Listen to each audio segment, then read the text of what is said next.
Dear viewers, नमस्कार। Current affairs के एक नए एपिसोड में आपका स्वागत है। आज जिस टॉपिक की बात हम लोग करने जा रहे हैं उसमें थोड़ा गहराई से समझ की अपेक्षा है, क्योंकि घटनाएं एक दूसरे से इस प्रकार से अंतर्गुंथित रहती हैं कि अगर कुछ पूर्व पीठिका न जाने तो घटनाओं के बारे में जान पाना थोड़ा मुश्किल होता है। लेकिन जिस टॉपिक की बात करेंगे, टॉपिक की जहां से शुरुआत करेंगे, वो इस नई घटना से उसकी शुरुआत होगी। और एक जो नई घटना घटित हुई उसने इजराइल और हिजबुल्लाह के बीच इलेक्ट्रॉनिक युद्ध की नई आशंकाओं को जन्म दिया। कैसे जन्म दिया? जब 17 और 18 सितंबर को 17 और 18 सितंबर को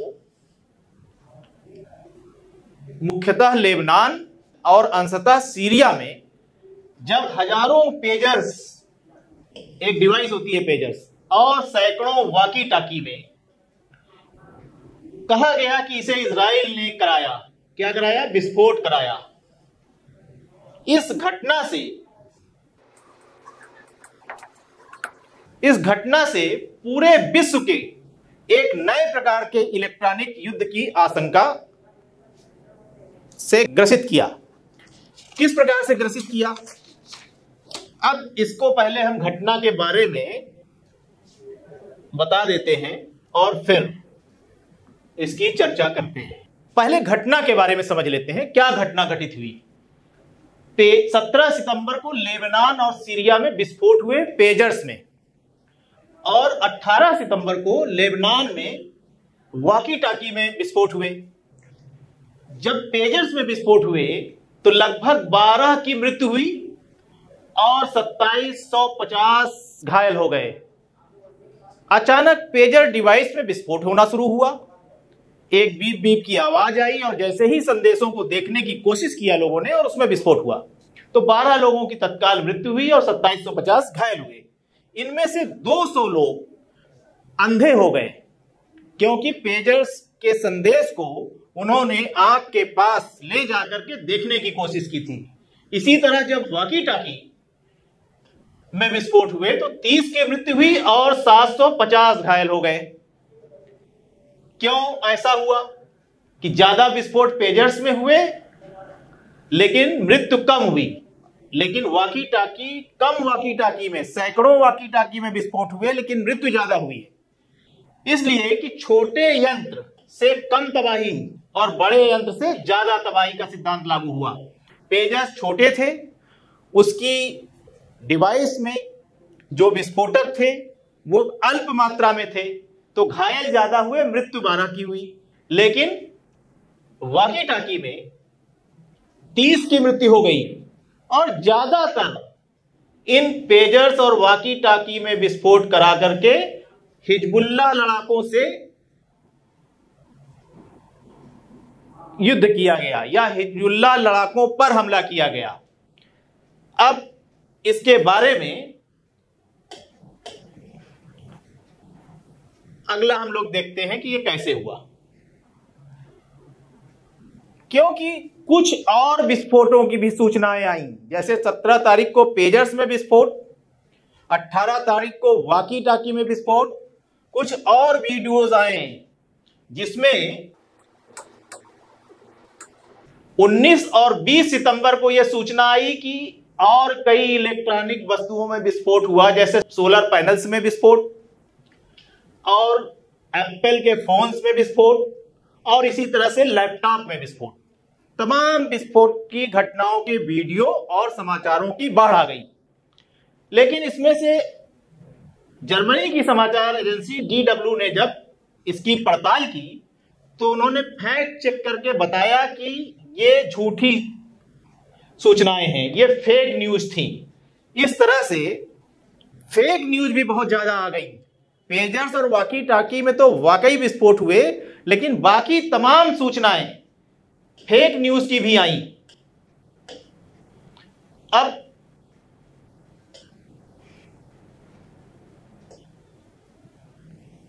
इसके बाद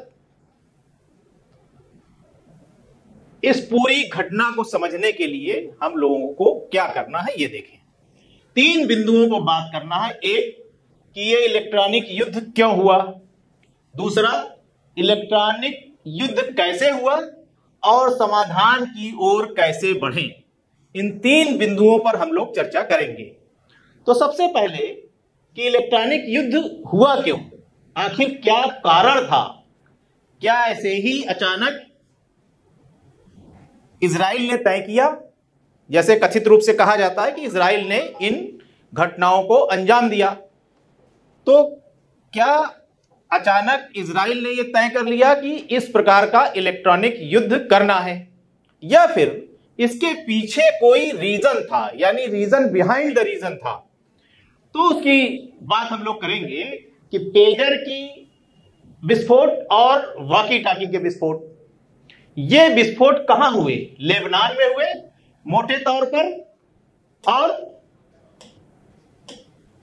लेबनान में मोटे तौर पर हुए, और सीरिया में एक आध थोड़े बहुत सीरिया में हुए, ज्यादातर लेबनान में हुए, लेबनान में ज्यादा हुए। तो जो अभी विस्फोट हुए इसमें इजराइल ने कहा था कि युद्ध को हम एक नए लेवल पर लेकर के जाएंगे, यानी मुख्य रीजन क्या था, युद्ध को एक नए लेवल पर ले जाने की कोशिश। और एक बात और आशंका जाहिर की जा रही है कि इजराइल ने उकसावे हेतु किया कि इस कृत्य से हम हिजबुल्लाह को उकसा देंगे और जब वह हमला करेगा तो उसी आधार पर पुनः हिजबुल्लाह लड़ाकों पर और लेबनान पर और हमास के लड़ाकों पर हम हमला करके उन्हें नेस्त नाबूद कर देंगे। तो एक ये रीजन भी है। हिजबुल्लाह ने कहा कि 17-18 सितंबर को बदला लिया जाएगा। 17-18 सितंबर की जो घटना हुई है उसका बदला लिया जाएगा। 17-18 सितंबर को कौन सी घटना, पेजर और वॉकी टॉकी में विस्फोट की घटना। और इसने कहा था कि हमले तब तक बंद नहीं होंगे जब तक इजराइल गाजा पर हमला बंद नहीं कर देगा। गाजा ये है, गाजा का ये इलाका है। इजराइल जब तक गाजा पर हमला बंद नहीं करेगा तब तक ये हमले बंद नहीं करेंगे, हिजबुल्लाह ने कहा। अब वो एक अलग बात है कि हिजबुल्लाह कौन है, हमास क्या है। इसके लिए एक बड़ा वीडियो हम लोगों का है प्रतिवार्ता सीरीज में, उसको आप देख सकते हैं, यहां लगा दिया जाएगा। अब इसकी पूर्व पीठिका क्या है, अचानक कैसे पेजर और वॉकी टॉकी में विस्फोट करा करके इलेक्ट्रॉनिक युद्ध की तरफ इजराइल क्यों बढ़ा। दरअसल अभी जो घटना हुई है वो उत्तर में, इजराइल के उत्तर में लेबनान और सीरिया में ज्यादा घटनाएं, पेजर और वॉकी टॉकी के विस्फोट की घटनाएं लेबनान में और एक छिटपुट घटनाएं सीरिया में हुई। लेकिन इसकी पूर्व पीठिका क्या है, कैसे उसने निर्णय लिया। दरअसल 7 अक्टूबर 2023 को इसकी शुरुआत हुई। 7 अक्टूबर 2023 को हमास ने दक्षिणी इजराइल में अचानक हमले कर दिए। उस समय छुट्टियों का समय था इजराइल में, तोराह का पाठ करके अगले दिन छुट्टियां मनाने इजरायली गए थे। और उसी समय हमास ने, जो कि जिनका की ज्यादा प्रभुत्व गाजा पट्टी पर है, उन्होंने हमले करके दक्षिणी में तमाम हमले करके हजारों लोगों को मार दिया। 4300 रॉकेट उस समय दागे गए। और 1948 के बाद पहली बार इजरायली भूमि पर हमले की हिमाकत किसी ने की थी। इसके पहले जो भी हमले हुए वो 48 के पहले हुए थे, और उसके बाद इजराइल ही दूसरे देशों पर हमला करता रहा, अन्य कोई देश हमला नहीं कर पाए। लेकिन हमास ने दक्षिणी इजराइल पर हमला किया और 4300 रॉकेट दाग दिए और हजारों लोग मारे गए। इससे यह भी पता चला कि आयरन डोम, इजराइल ने तमाम अपने भूभाग में एक आयरन डोम की सिक्योरिटी लगा रखी है। आयरन डोम की सिक्योरिटी का मतलब कि अगर कोई मिसाइल कहीं से आएगी तो उसको हवा में ही नष्ट कर दिया जाएगा। इसके लिए पूरे इजराइल में मूवेबल चलायमान गाड़ियां रखी हुई हैं और उसमें एक डिवाइस रखी होती है जिसे बैटरी कहते हैं। बैटरी ये बैटरी नहीं है जिससे आपकी कोई यंत्र संचालित होते हैं, बिजली प्राप्त होती है। उसको एक बैटरी यानी एक पूरी यूनिट जो किसी भी मिसाइल के हमले को नाकाम करने की क्षमता रखती है। तो वो आयरन डोम की विफलता साबित हुई, क्योंकि जो रॉकेट आए उनको वो हवा में ही नष्ट करके विफल नहीं कर सका और हजारों इजरायली मारे गए। अब जब हजारों इजरायली मारे गए तो ये यहां से कुछ इजरायली और कुछ विदेशी नागरिकों को बंधक बना करके भी ले गए अपने साथ। और जब बंधक बना करके ले गए तो काफी ह्यूमिलिएशन फील किया इजराइल ने, और वह फिराक में था कि कोई बड़ी घटना को अंजाम दे करके इसका बदला लिया जाए। यद्यपि छिटपुट घटनाएं चलती रहीं, इजराइल ने लगातार हमले किए गाजा पर, लगातार हमले किए लेबनान पर, क्योंकि 7 अक्टूबर के बाद हिजबुल्लाह भी उसमें शामिल हुआ और 8 अक्टूबर को उसने भी मिसाइलें दागी। और अभी तक कई बार हिजबुल्लाह ने भी छिटपुट मिसाइलें दागी। कोई बड़ा युद्ध नहीं हुआ था, लेकिन छिटपुट यह युद्ध चलता रहा और इजराइल सोचता रहा कि कैसे हम इस बड़ी घटना का बदला लें, कैसे अपनी ह्यूमिलिएशन को दूर करें और कैसे कुछ अचंभित कर देने वाली घटनाओं को अंजाम दें। तो इस घटना को अंजाम देने के बाद ऐसा कहा गया कि इसको इजराइल ने इस घटना को अंजाम दिया है। यद्यपि इजराइल ने इसका श्रेय नहीं लिया, इजराइल ने इसका श्रेय नहीं लिया, यह नहीं कहा कि हम ही ने हमला किया है। अब इस घटना के बाद और क्या बातें हुई। 8 अक्टूबर को हिजबुल्लाह ने हमला कर दिया, कुछ बंधक हमास कैदियों के बदले में छोड़ दिए गए। जब 7 अक्टूबर 2023 को हमास ने इजराइल पर रॉकेट से हमला किया, हजारों इजरायली मारे गए और बंधक बना ले गए जो कि हमास के कब्जे में थे। उन बंधकों में से लगभग 251 बंधक बना करके ले गए थे नागरिकों को। तो कुछ बंधक तो बाद की घटनाओं में हमास ने अपने कैदियों के बदले में, ऐसे जो इजराइल के पास हमास के लड़ाके कैदी के रूप में थे, उनके बदले में कुछ बंधक छोड़ दिए गए। और अगस्त में एक और घटना हुई कि 6 बंधकों की लाशें मिली, जिसमें हमास ने कहा कि ये बंधक इजराइल द्वारा की गई गोलाबारी में मारे गए, जबकि इजराइल कहता है कि हमास ने इनकी हत्या कर दी। तो आरोप प्रत्यारोप का ये काम था। इसके बाद अभी भी अनेक बंधक हमास के कब्जे में बने हुए हैं, सारे का अभी छुटकारा नहीं हुआ। तभी से इजराइल कुछ बड़ा करने की फिराक में था, यानी कुछ ऐसा करे कि आश्चर्यचकित कर दे। अब इससे हुआ क्या, इन इलेक्ट्रॉनिक युद्ध से हुआ क्या, यह देखना है। तो इस नए इलेक्ट्रॉनिक युद्ध से क्या हुआ? युद्धरत पक्षों पर मनोवैज्ञानिक असर पड़ा, एक मनोवैज्ञानिक रूप से टूट गए हिजबुल्लाह लड़ाके या हमास के लड़ाके कि पता नहीं क्या हो सकता है। और तकनीकी दृष्टि से इजराइल काफी मजबूत है, उसकी सक्षमता प्रदर्शित हुई विश्व के सामने कि लोगों की जेब में घुस करके वह विस्फोट करा सकता है, लोगों के हाथों में विस्फोट करा सकता है। एक हॉलीवुड की हॉरर फिल्म आई थी जिसमें वस्तुओं में प्रेतों का निवास होता था, यानी हॉन्टिंग होती थी। जो भी सामान छुइए उस, और अगर उसमें प्रेत का वास है तो वो सामान प्रेत के रूप में आ जाता था छूते ही। तो घर में क्या हुआ, लोग किसी भी सामान को छूने से डरने लगे।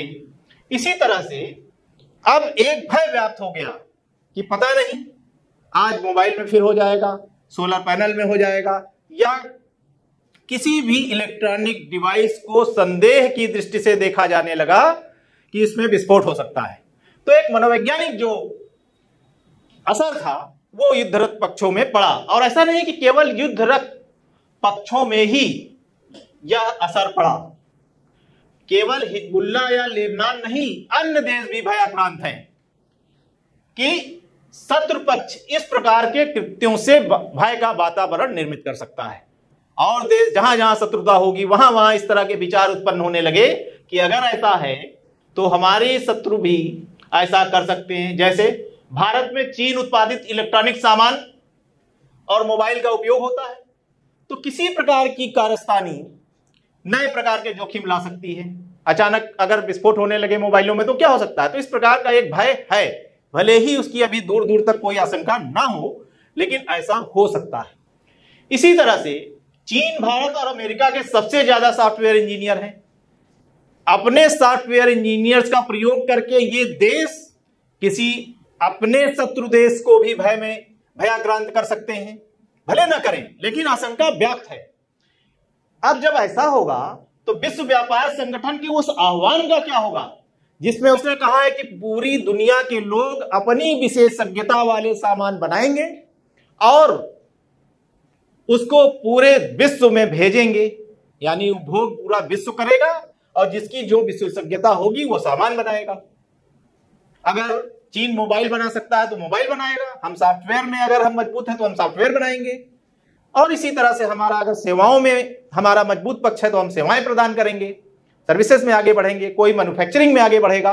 लेकिन अब इस पर विचार करेगी पूरी दुनिया कि हम अपने इलेक्ट्रॉनिक सामान स्वयं बनाएं। भारत में भी इस प्रकार के विचार होने लगेंगे। तो विश्व व्यापार संगठन ने कहा कि पूरी दुनिया में आपूर्ति करना चाहिए। अब जब ये हो गया तो इस तरह की बातें आने लगी विचार में कि भाई ये हुआ कैसे, इजराइल ने इलेक्ट्रॉनिक युद्ध किया कैसे, और इसके लिए किस प्रकार की तैयारी हुई। देखिए, जब मोबाइल का इस्तेमाल हिजबुल्लाह के लड़ाके पहले कर रहे थे तो कई मोबाइल की लोकेशन ट्रैक करके कई हिजबुल्लाह के शीर्ष नेतृत्व को इजराइल ने मार दिया, मोबाइल की लोकेशन ट्रेसिंग के आधार पर।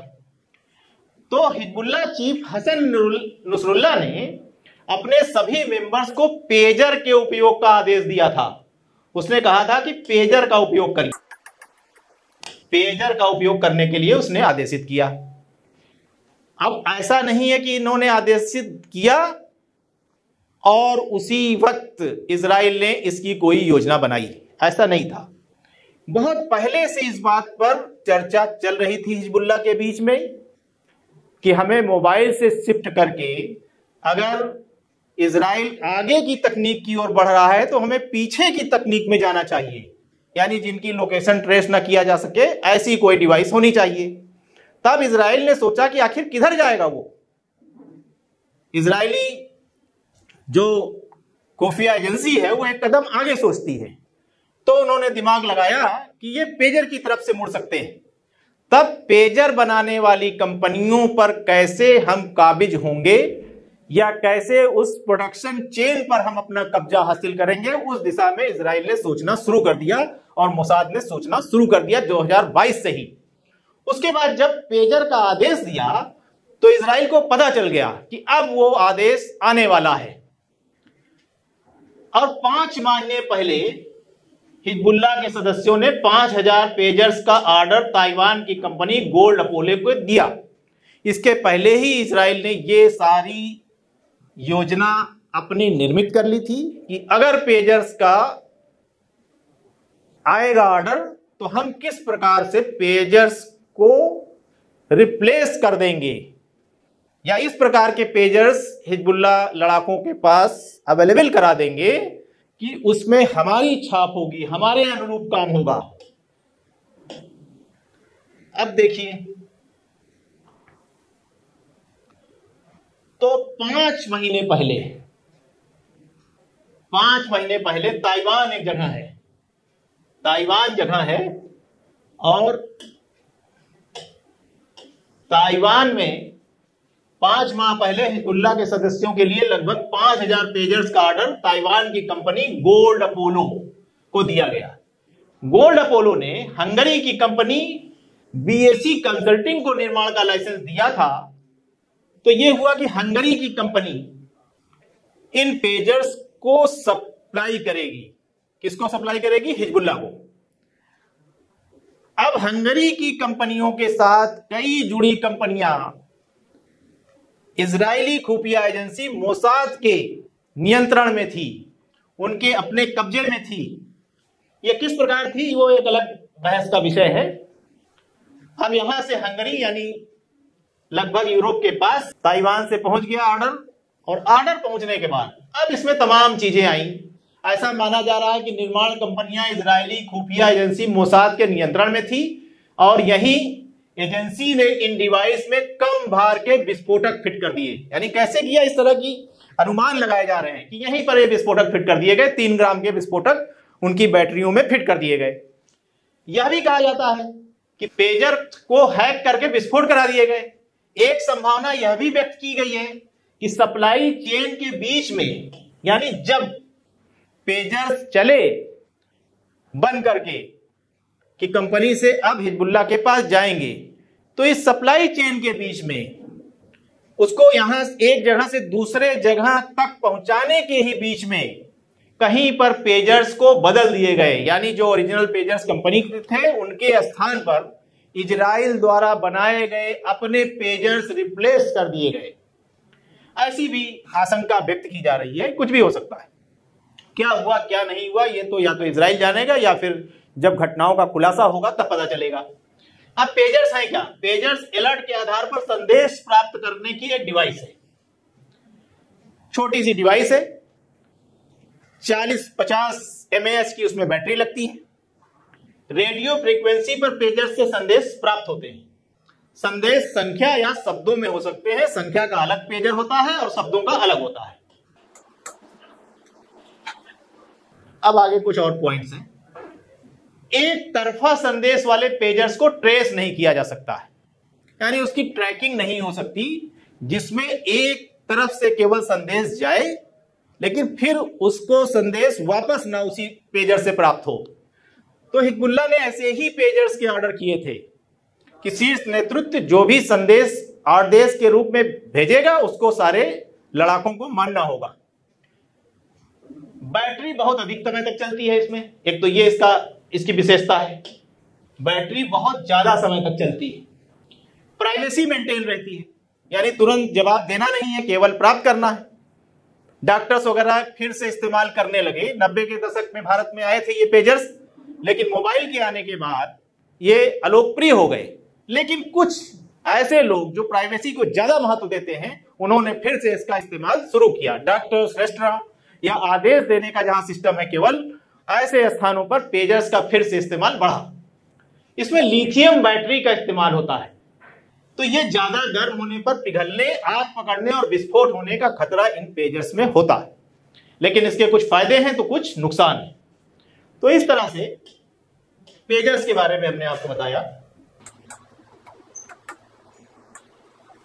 अब देखिए कि जो तीसरा पॉइंट था हमारा कि समाधान है तो दुनिया कुछ कर रही है या नहीं, बस ऐसे ही चल रहा है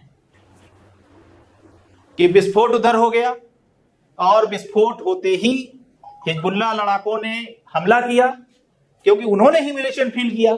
जब 7 अक्टूबर की घटना में इजराइल ने ह्यूमिलिएशन फील किया और इस बड़ी घटना को अंजाम देने के लिए अपनी व्यूहरचना शुरू कर दी, तो उसी तरह से जब अचानक ये घटना घटित हुई तो हिजबुल्लाह लड़ाके भी अपना संयम बरकरार नहीं रख पाए और उन्होंने हमला करना शुरू कर दिया। तो अब दुनिया का ये कर्तव्य बनता है कि इस युद्ध को रोकने के लिए कुछ किया जाए। तो दुनिया अपने तरीके से काम करती है। इसी बीच अब देखिए 7 अक्टूबर से घटना घटित हुई थी, तो ऐसा नहीं कि 7 अक्टूबर से ही ये काम शुरू हो गया था। दुनिया इस पे लग गई थी कि कुछ ऐसा होना चाहिए। 7 अक्टूबर को हमले में हमास ने कुछ बंधक बना लिए थे और उसके बाद से लगातार इजराइल द्वारा गाजा पर हमला किया जा रहा था। तो इस तरह से एक टसल, एक संघर्ष शुरू था, उसमें कहीं एंड होने का नाम नहीं ले रहा था। संघर्ष तो यद्यपि देखा जाए तो 48 से ही शुरू है, लेकिन इधर संघर्ष का जो ये नया दौर है वो 7 अक्टूबर 23 की घटना के बाद आया, जब हमास ने हमला किया और बंधक बना करके लेके चला गया। तो 11 मई 2024 को एक यूनाइटेड नेशन जनरल असेंबली की तरफ से एक पहल हुई थी कि संयुक्त राष्ट्र संघ में एक प्रस्ताव आया था और उसके माध्यम से फिलिस्तीन को सभा के हाल में एक सीट तथा कुछ विशेषाधिकार दिए गए थे, यद्यपि पूर्ण सदस्यता नहीं दी गई थी। और इसका फायदा उठाते हुए कुछ अधिकार मिल गए। जैसे क्या अधिकार मिल गए कि फिलिस्तीन अपना कोई प्रस्ताव यूनाइटेड नेशन जनरल असेंबली में रख सकता था और उस पर मतदान हो सकता था। तो उसी का फायदा उठा करके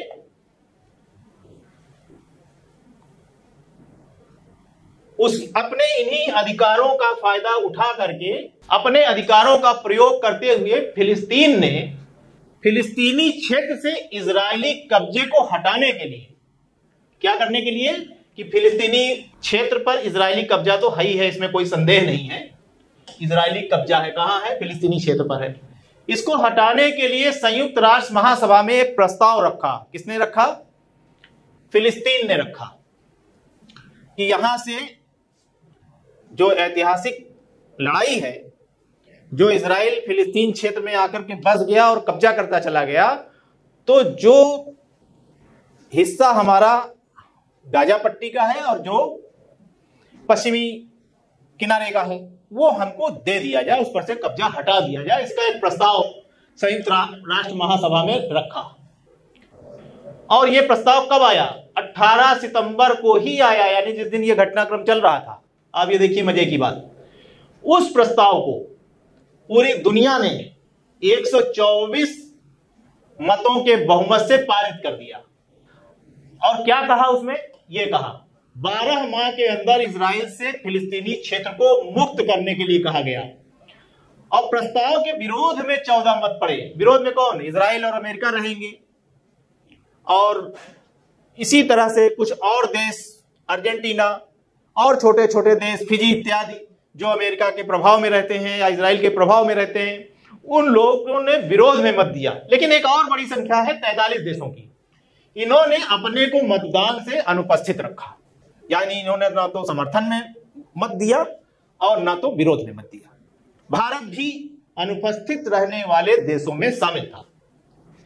यह प्रस्ताव कोई बाध्यकारी नहीं है कि कह दिया जाएगा कि इजराइल अब हटिए, नहीं तो पूरी दुनिया बल से इनको हटाएगी ही हटाएगी। बाध्यकारी नहीं है, क्योंकि संयुक्त राष्ट्र महासभा के प्रस्ताव बाध्यकारी नहीं होते, संयुक्त राष्ट्र सुरक्षा परिषद के प्रस्ताव बाध्यकारी होंगे। तो बाध्यकारी यद्यपि नहीं है, लेकिन यह फिलिस्तीन की एक नैतिक जीत थी कि इजराइल ने उनके क्षेत्रों पर कब्जा किया और उसे खाली करना चाहिए। यह पूरी दुनिया ने कहा। किस तरह से कहा? 124 देशों के बहुमत से 124 देशों ने समर्थन किया। तो इस तरह से ये आगे बढ़ा। देखिए, ये एक चार्ट है जिसमें ये दिखाया गया है कि 124 देशों ने इस प्रस्ताव का समर्थन किया, जिसमें प्लस ग्रीन है वो समर्थन वाले देश हैं, और विरोध किया 14 ने, जिसमें माइनस और रेड है ये विरोध वाले देश हैं। कौन से देश हैं? ये सब फिजी है, हंगरी है। अब देखिए, हंगरी जहां से पेजर्स आ रहे थे वो विरोध में किया उसने। इजराइल है, मलावी है, माइक्रोनेशिया है, नौरू है, पलाऊ है, इस तरह से। और एब्सेंट रहे 43 देश। एब्सेंट वाले देश 43 थे, भारत भी एब्सेंट वाले देशों में है। तो इस तरह से ये प्रस्ताव रहा। और इसके बाद ऐसा नहीं कि भी समाधान हो जाएगा, क्योंकि प्रस्ताव बाध्यकारी है नहीं। इसके अलावा कुछ और जो पड़ोसी देश थे इसके, उनके भी प्रयास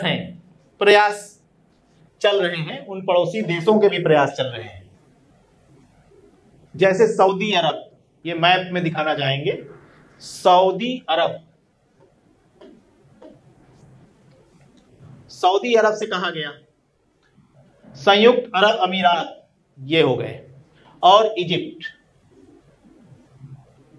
इजराइल ने इन देशों को कहा कि हिंसा को रोकने के लिए कहा जाए हमास से। इन देशों ने साफ कह दिया कि जब तक इजराइल इनको स्वतंत्र देश नहीं बनाएगा, जब तक गाजा पट्टी ये एरिया और गाजा पट्टी का ये एरिया और वेस्ट बैंक ये क्षेत्र फिलिस्तीन स्वतंत्र राष्ट्र के रूप में जब तक ये घोषित नहीं करेंगे, तब तक ये कोई वार्ता नहीं करेंगे इजिप्ट। वस्तुतः इजिप्ट से गाजा पट्टी की तरफ जाने का एक रास्ता है, एक सुरंग है, उस पर अपना नियंत्रण चाहता है इजराइल, और उसके लिए उसने आग्रह कर रखा है इजिप्ट से। लेकिन इजिप्ट ने कहा, मिस्र ने कहा कि हम तब तक इस पर कोई विचार नहीं करेंगे जब तक इजराइल फिलिस्तीन को स्वतंत्र राष्ट्र घोषित नहीं करता, उसकी स्वतंत्रता उसको नहीं प्रदान करता, उसके क्षेत्र उसको नहीं देता है। तो इस तरह से यह मामला यहां पर फंसा हुआ है। तो जब तक ये जमीन का मसला हल नहीं होगा, तब तक ये घटनाएं किसी न किसी रूप में आगे बढ़ती रहेंगी, आती रहेंगी। इनका समाधान तभी हो सकेगा जब इन पर न्यायोचित तरीके से पूरी दुनिया विचार करते हुए फिलिस्तीन को उसका राज्य, उसकी स्वतंत्रता प्रदान करेगी, तभी जाकर के इस हिंसा पर कोई विराम लग सकता है। ये घटना का उद्गम कैसे हुआ फिलिस्तीन का, इस पर एक बड़ा वीडियो इंटरव्यू साक्षात्कार के रूप में हम लोगों के यहां से प्रसारित हुआ था, वो यहां पर लगा रहेगा। उसे आप देख करके अपनी समझ को और मजबूत कर सकते हैं। Thank you very much.